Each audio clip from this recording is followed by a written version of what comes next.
Good afternoon and welcome to Healthy Lifestyle. I'm Lorianne Casdia. Our goal at Healthy Lifestyle is to inspire, educate, and empower you to fulfill a healthy, emotional, spiritual, and physical life so you can feel empowered to live the life you have always wanted and dreamed.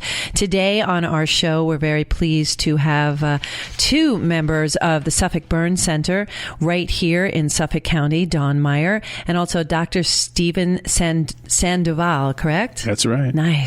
And Dr. Stephen is medical director of the Burn Center as well as the general trauma, critical care, and burn center expert, right? Thank you, yes. You have lots and lots of titles. I'd like to see that business card. It's full. Please see next card. How are you today, Dawn? I'm very well. Thank you for having us today. Oh, pleasure to have you. And you're the president of the Suffolk County Volunteer Firefighters Burn Center Fund. Yeah, let's talk about that for a second. The Firefighter Fund. How are you related to the Burn Center? I started at the Burn Center. I'm a paramedic, East Merchants Community Ambulance, and I was asked to join the Burn Fund about 8 years ago. And I think it's a great cause, so I decided that it would be a good opportunity. And how is the Suffolk County Firefighters associated with the Burn Center? The Suffolk County Volunteer Firefighters Burn Center Fund was initiated over 30 years ago. It was started because the Burn Center was in jeopardy of being closed down.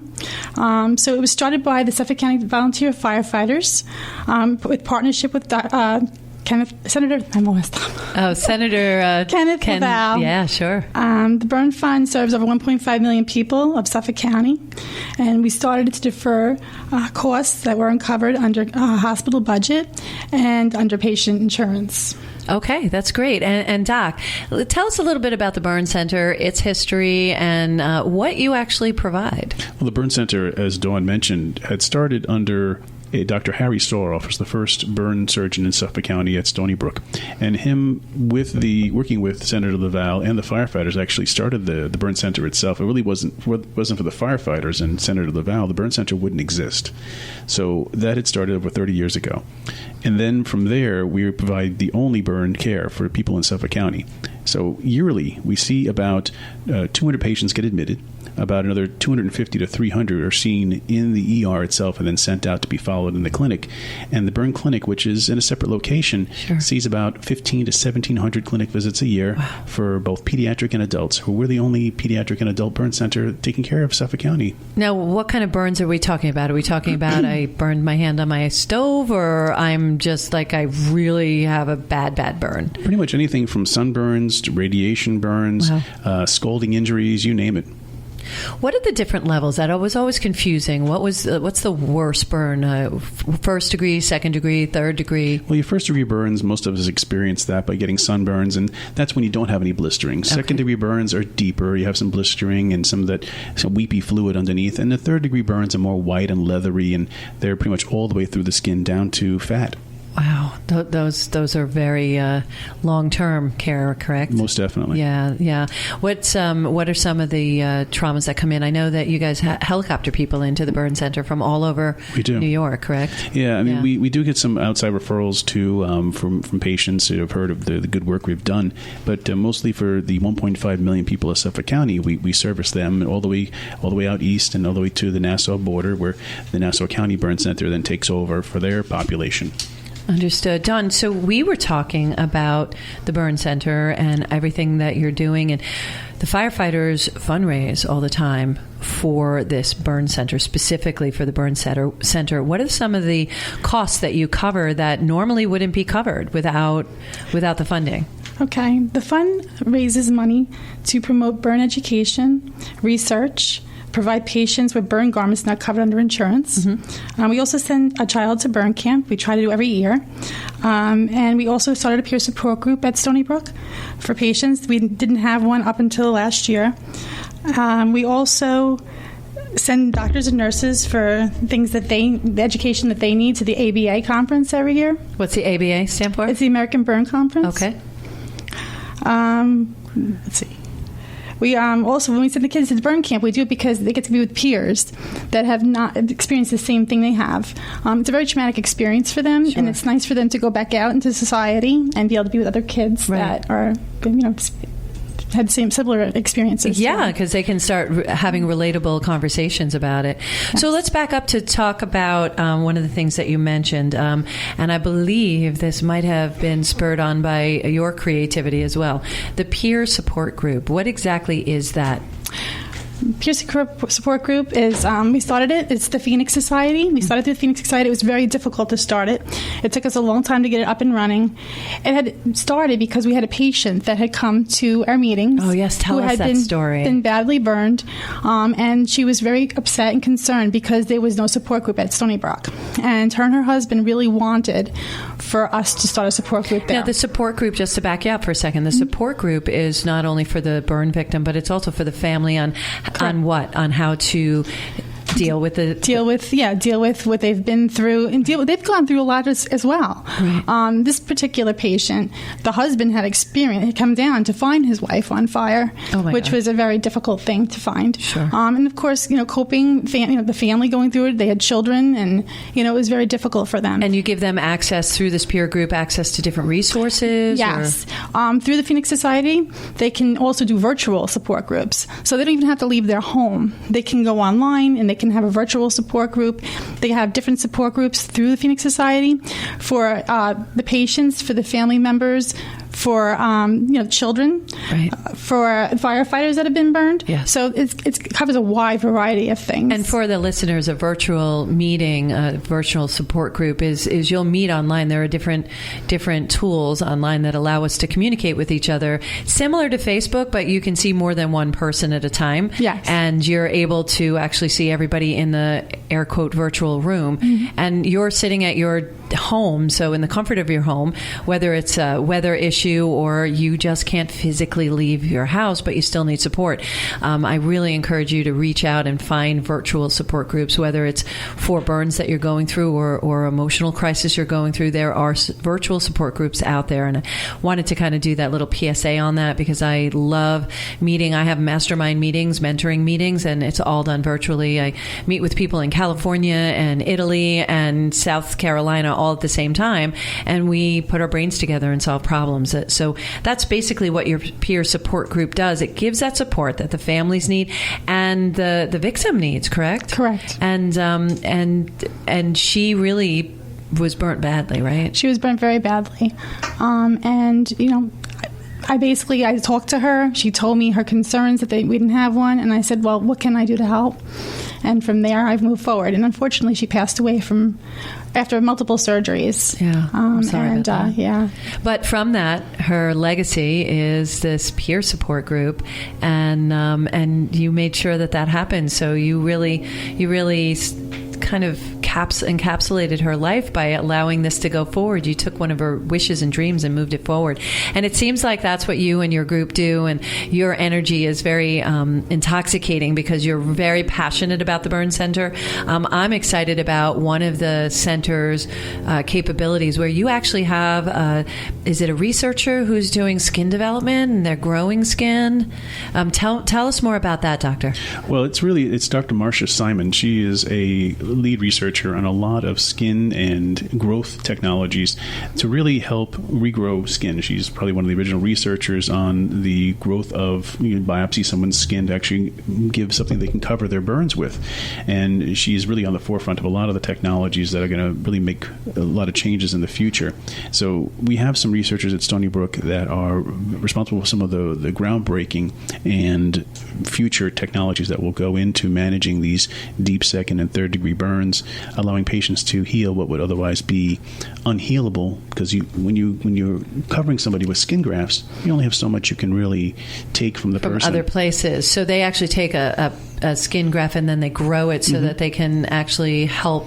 Correct. It's almost starfishy. Yes. Where starfish can grow back their limbs and things like that. This is really interesting that you have the capability to do this, and it's right here, yes. right here. This is actually where it started at Stony Brook, and the companies have run with it, but we still are the originators of a lot of these technologies. And I understand that particular division is looking for a naming rights person, right? There's that opportunity. Opportunity. That's a good way to put it. Opportunity to name that particular department or building or Yes. research. The Living Skin Bank. The Living Skin- Yes. What's it We would called? like the Living Skin Bank. The Living Skin Bank could be, your name here, insert your name here, the Living Skin Bank. And It does, like anything else, there's the input of funds to not only start it up, but to make it a self-fulfilling prophecy and to kind of allow it to continue on without, So it's still an opportunity. yeah, so companies could have the naming rights for this, or individuals, if they want to maybe name something after someone who's passed or is very near and dear to them. They are. I'm really speaking to our philanthropic people, listeners out there. If you're thinking about something that you might want to support, I really encourage you. This particular Living Skin Bank, it would be really important for us to have some sponsorship on that, so we can further this research, right, Doctor? Yes. And where are we along that line? Because I do know there are some companies out there that do work with you that have some of that research actually in production, correct? Yes, it's all about the production. I mean, the technology, the clean room exists, the intelligence exists. It's really about just bringing it to the market and getting that funding, and that's where the holdup is right now. Getting the funding for the skin Bank to actually, So we can actually open it. Yeah. So that a lot of people can have access to it. Is that what you mean by open it? If we open it, then it gives her the opportunity to be able to grow skin and actually market it. Understood. Yeah. Because right now she's in the research level. Yes, right? and it's great for burns, but it's also fantastic for anybody who needs wound care, because when you have a decubit you need to be able to have grafts. Basically, a bed there's sore. a bed Thank sore. you. So it would be able to Got to dumb it down for me, give Dawn. people, you'd be able to get people, an opportunity to be able to use their own skin. And the other thing is, when you use your own skin, there's a lot less chance of rejection. Most definitely. I mean, she's talking about most technologies out there require a piece of skin about the size of a playing card. Her technologies are using something the size of a postage stamp as the originator for what we get as a biopsy from your own skin. Wow. Growing that out to something, say, 3 feet by 3 feet in size.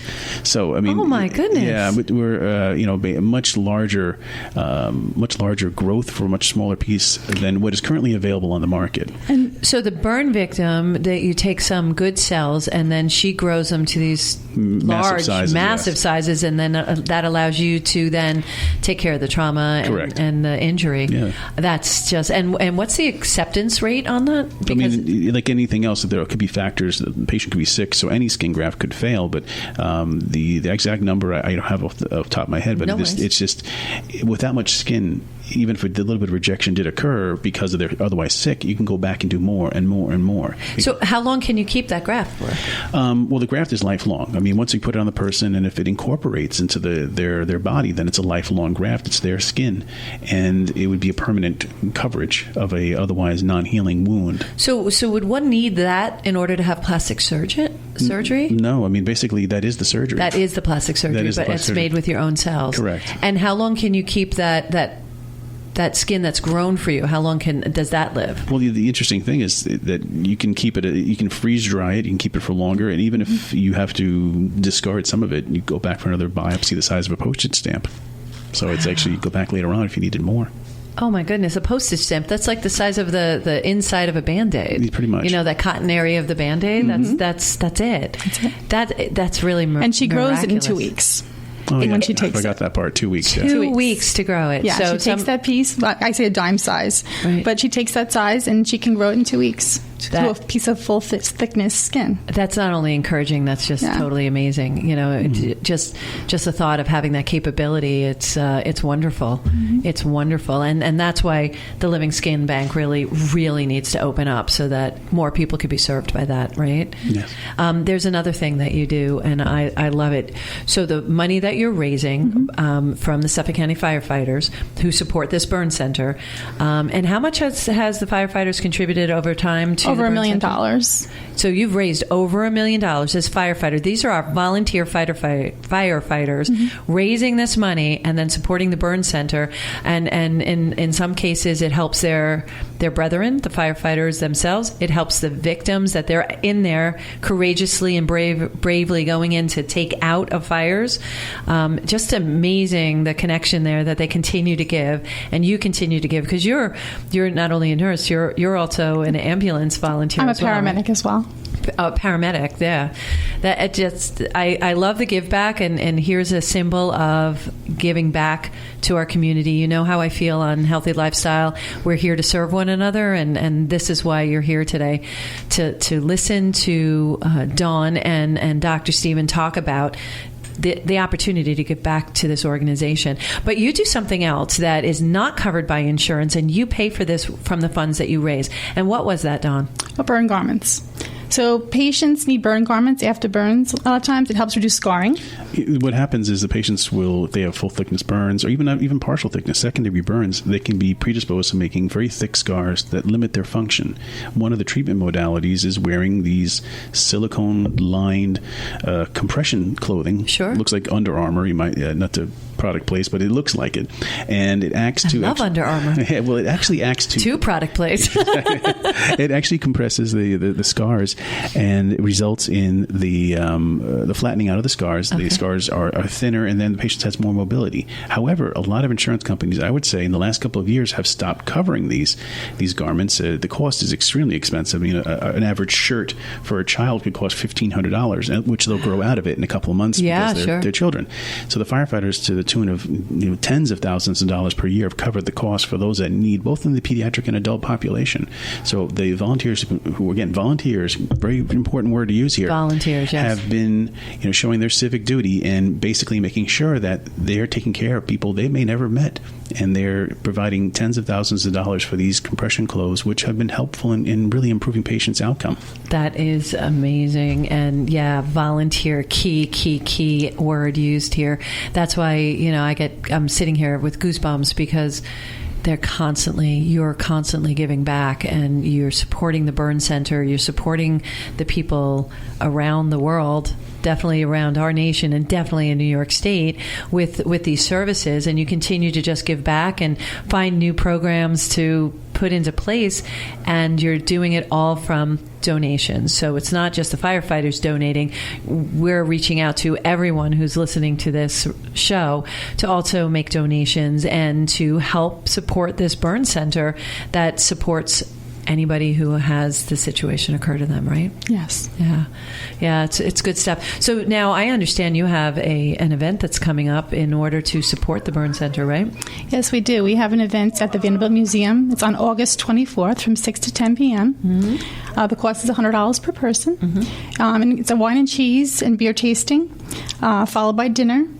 And we're going to have a harpist. We're going to have an auction, and it's going to be a lot of fun. It's a great night. It's a beautiful venue, and the money goes back to the burn center. All the money goes back to the burn center. Yes. Love it, love it, love it. You actually have a Long Island artist, correct, donating a piece? Yes, David Ortega. Yeah, beautiful pieces that you definitely want to attend the event to definitely bid on, because these pieces are gorgeous. And beautiful. And this is one of his signed pieces? Yes. Yeah, that's great to have that. So when we come back, would you stay for the second half of the show? Sure. That would be great. When we come back, I really want to dive a little deeper into all the different services that the Burn Center provides, what you do specifically, Doc, because you have a whole host of things that you do. I don't even know how you fit it into your day, needless to say, be able to say all that stuff on your business card. And I definitely want to dive into more of the things that the Suffolk County volunteer firefighters are doing to contribute to the Burn Center. I love this marriage. How did that originate, that the two married together? Well, it began about 30 years ago, right, when the Burn Center was in jeopardy of being closed down, and the firefighters said no, this is our burn center. What was jeopardizing it from being closed down? They didn't have the money coming into the burn center and the hospital. Burn care is extremely expensive. Yeah. I mean, there's just no two ways around it. It is a net negative to run a burn center. It's efficient that what we do, but even then, it's extremely expensive. I mean, the daily care of a burn patient can run $8,000 to $10,000. Right. It's just the natural history of what it takes, the expertise of the people, the materials and supplies. There's just no getting around the physical cost of what it takes to keep a burn patient alive. And do you get granting? Because everybody presumes, because it's Stony Brook, that there's grants involved, and that you get all kinds of support from the government, and that's not there, right? Whatever the hospital provides, right, and the firefighters are able to provide above and beyond that, again, through all volunteer activities. Yeah. This is such a great story, and one that is a very well-kept secret, and we don't want it well-kept anymore because the burn center is definitely a must-have in the area, and we can't expect that everything is funded by the government and think that we're going to be able to sustain. So generally when you get a grant, it's for a temporary amount of time so that you can get on your feet and you can get other funding, and that funding has then been supplied, but for the most part, from the Suffolk County volunteer firefighters. And I encourage you to get involved in your local firefighting organizations and to the burn center, if only to write a check or if to spend your time volunteering. Either way, it's helpful, right, Dawn? Yes, it is. We need that fundraising. We need to fundraise. We need people to support us. We also want to get it out there so people understand that what the burn center provides, and that it does provide care to 1.5 million people of Suffolk County.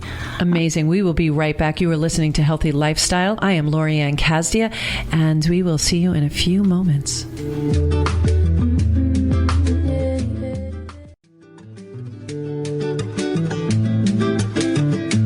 Welcome back to Healthy Lifestyle. I'm Lorianne. If you have any questions, comments, or ideas on topics, guests, or anything else you'd like to hear more about, just email us at healthylifestylewithla@gmail.com. If you hear anything on our shows that you would want more information from or about, contact me at healthylifestylewithla@gmail.com. I always get back to everyone. It may not be right away. I try, but we've been getting a lot of email lately. And I appreciate that, and thank you so much for your feedback. We really do appreciate it. We're always trying to level up our show. And also follow us on social media at Healthy Lifestyle with LA. Today we are talking with Dawn Meyer and also Dr. Stephen Sandoval. And we are talking about the Suffolk Burn Center right here in Stony Brook University Hospital. And Doc, we were talking when we left about different things that the Burn Center offers, but let's just talk about for a second what Stony Brook offers to everyone. Stony Brook offers what no one else does, a level 1 trauma center for 1.5 million people. Now, most places in the country, 1.5 million people is the size of a large city. But we are, in Suffolk County, the only place that provides level 1 trauma. Now, what is that? It's a conglomeration of different services, whether it be neurosurgery, whether it be cardiothoracic surgery, trauma surgery, that can actually take care of the acutely trauma-injured patient and provide them the best level of care and provide excellent results in both morbidity and mortality, and it's really something that no one else in Suffolk County can offer. Nice. That's really good. One of the things I'm familiar with is your outpatient clinic. Let's talk about that. You had mentioned before, I believe you said you've serviced like 1,500 people. Yes. With the outpatient clinic. What does that mean? What do you do? What is the clinic? When someone's injured at Stony Brook, we follow the patients for however time it takes for them to heal. They come to an outpatient clinic, which is about 2 miles away from the main hospital. And again, last year I had about 1,700 patients come see me for both burns and for trauma-related issues.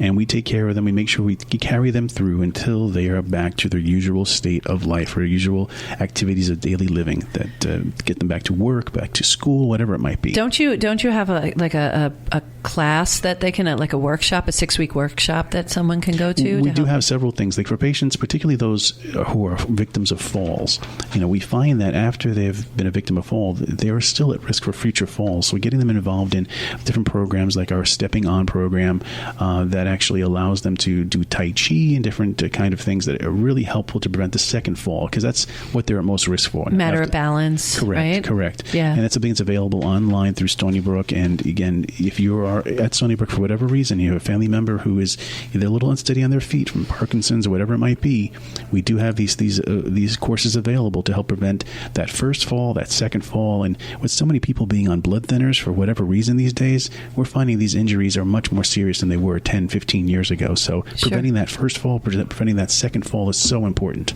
Yeah, I understood. Also, I'm really excited about this one.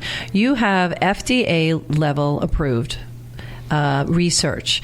What is that about? I understand it entails pineapples. Well, one of the things that we are working with the FDA on is approving the use of burn gels, which are used in other parts of the world, that are approved in other parts of the world. But the FDA has their own credentialing process. So we are in the process of completing the treatment of patients with these gels made from pineapples that actually work to remove the dead tissue in a very brief period of time. And, the full results are still pending, but we're hoping hopefully in the next couple of years, this will be standard of care. You come to the hospital, you're burned badly. This will be the material that's approved in several other countries, will be approved here, and it will be the standard of care. That's and it's made from pineapples. It is. That's the center part of the pineapple, which is otherwise a throwaway item. For the most part, it is made from that. So we're not going to give any names of the companies or anything like that. But again, this is where the technology is going, and having seen it firsthand is a remarkable. I think we need to get Dole to be the naming right on the Living Skin Bank because be amazing. Yes, because you're probably going to be able to utilize those center cores that they're discarding to make those really nice little pineapple rings that I love so much. That is just truly inspiring that kind of thing is available, because and so does that preclude the scarring, or does it reduce the scarring? Have you found that yet? No, what it seems to do most is to show us earlier on, rather than waiting to see how the burn evolves, is to see earlier on how the burn really, how deep it is, because regardless of how good our eyes are, it's still the only thing we have to go by to say how bad a burn is and what needs surgery. But these gels are actually much more efficient than our eyes at determining depth. Right. Oh, okay. So what a lot of people don't realize is when you get a burn, it continues to burn. It can, yes. So you need to be able to put something on it or utilize something, and that doesn't mean butter, because that just encourages the burn, quite frankly. At least research has found that that's the case.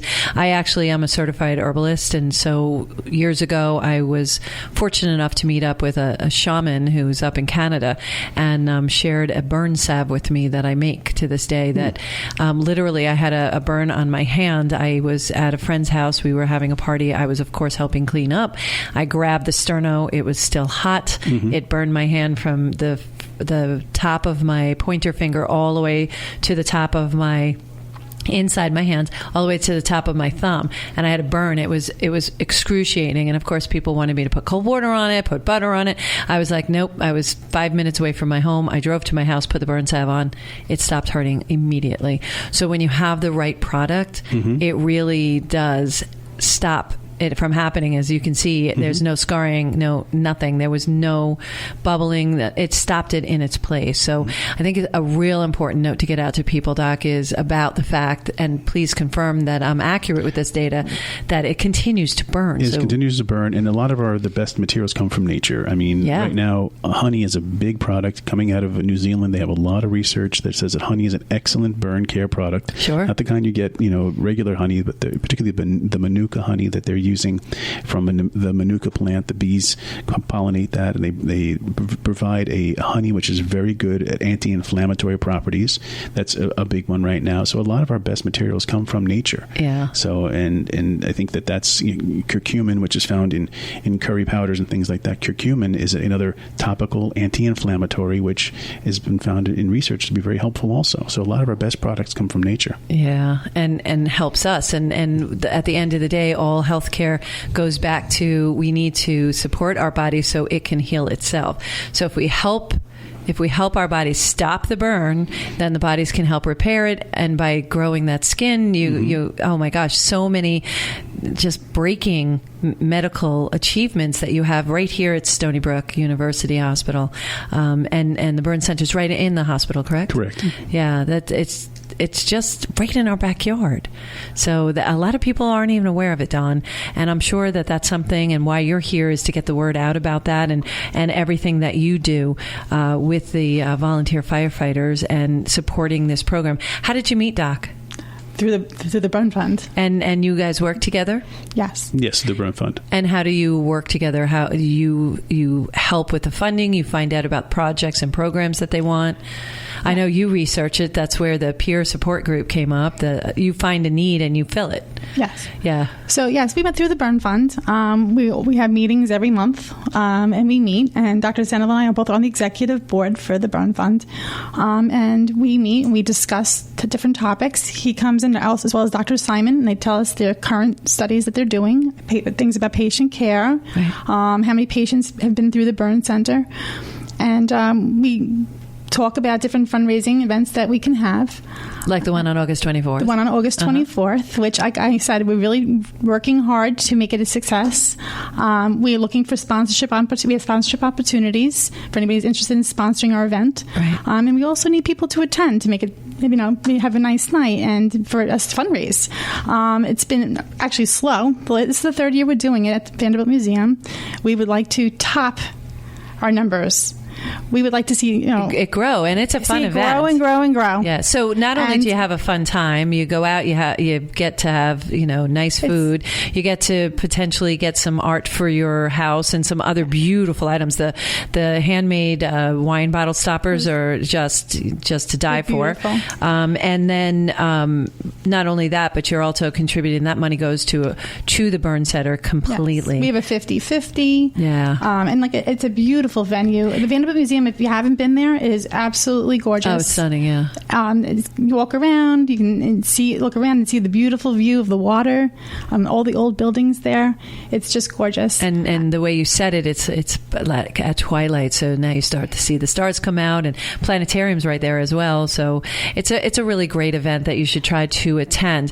Now, the other thing is of course you need donations, and you always would love to have the donations because the more you raise, the more money goes to your burn center, right, Doc? That's right. That's fantastic. And the more programs you can start and/or you can continue to fund through these donations. But do you have need for volunteers? Sometimes people don't have the wherewithal to write the checks, but they can volunteer their time. Do you have need for that? We always need help. We always need help with our events. Primarily, the Suffolk County Volunteer Firefighters and EMS of Suffolk County are the people who come and volunteer for these events. Do you have to be a firefighter to volunteer? Most people are, but we can have other people. We probably would take any help at this point. That would help. So we could always use help, and it's really difficult today to find volunteers. Everybody's so busy in life. Yeah.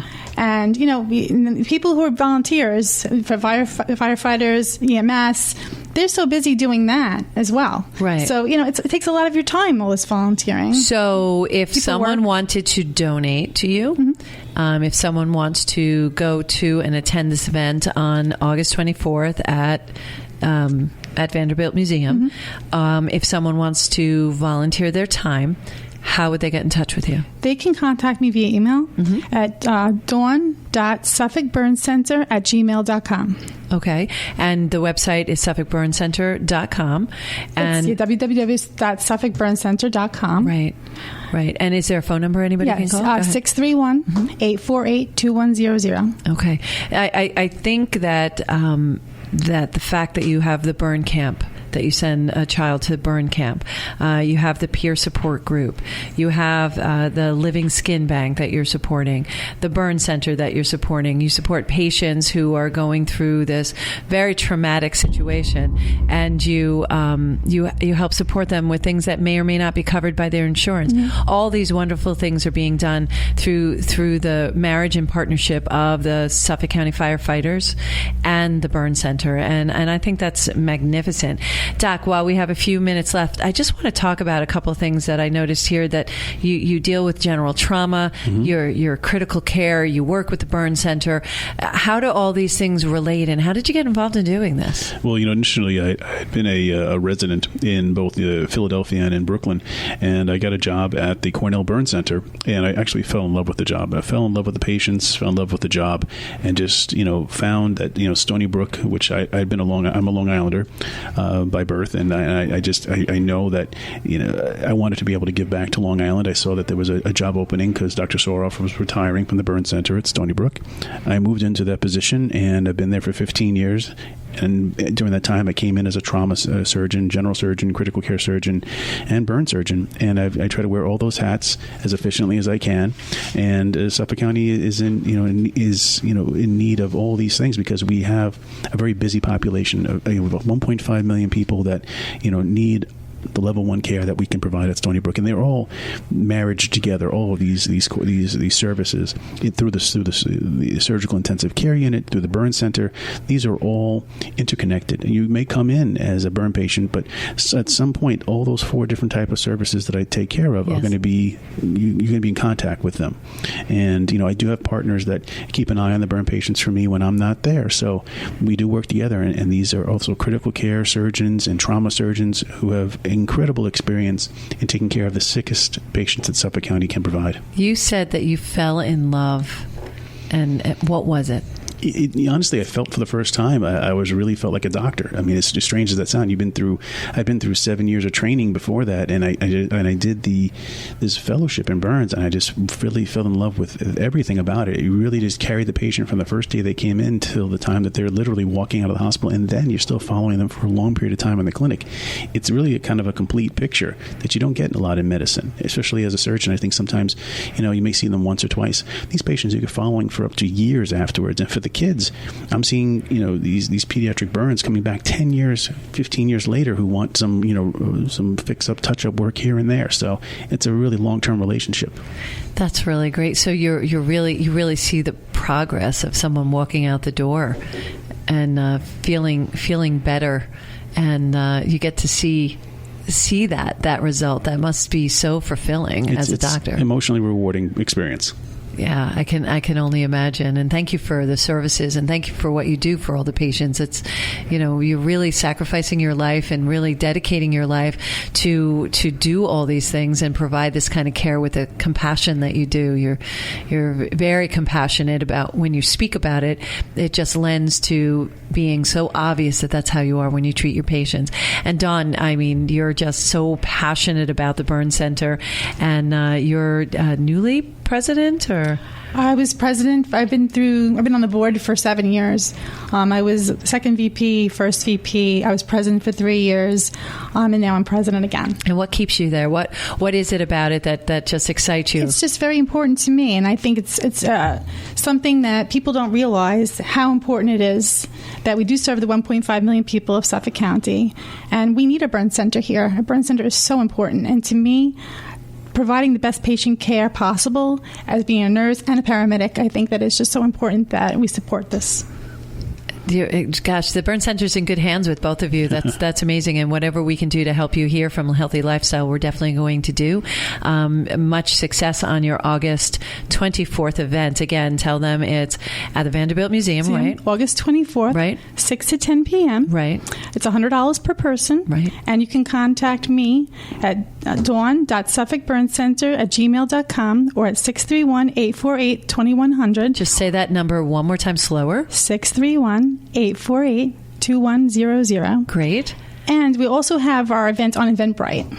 Oh, so they can look it up on Eventbrite as well. They look it under Suffolk Burn Center? Correct. And the website is suffolkburncenter.com. They can get in touch with you.